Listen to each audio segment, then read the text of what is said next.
Sa teacher, Bila. Okay, got one sheet of paper. Ma'am, one whole po. Okay, group yourself into two. Ma'am, pwede po 4. Pinasasabihin ko ba? Dalawa nga, di ba? Dalawa. Sa bahay lang kayo. Kung si nanay mo hindi gusto pagkain mo. Kung ako, may utang kay nanay.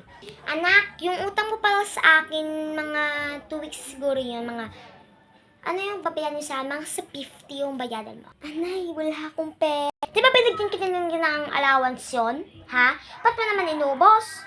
Sabi ko diba sa'yo, para pang utang lang sa akin nun. Ako. Sige na. Oh. Matatapan ko. Kung si mama may utang sa akin, go on. Tit. Ma, yung utang mo pala sa akin, ma, mga 150 na siguro yun man, no? Ay, anak, wala akong pera. Pinangano ko na sa utang ng kumari ko. Ba't, ma, kailangan mo yung bayadan. Mga 4 weeks na siguro yun. O, sige, ma, 20 na lang, ma, or mga 20. I mean, 20 or 50.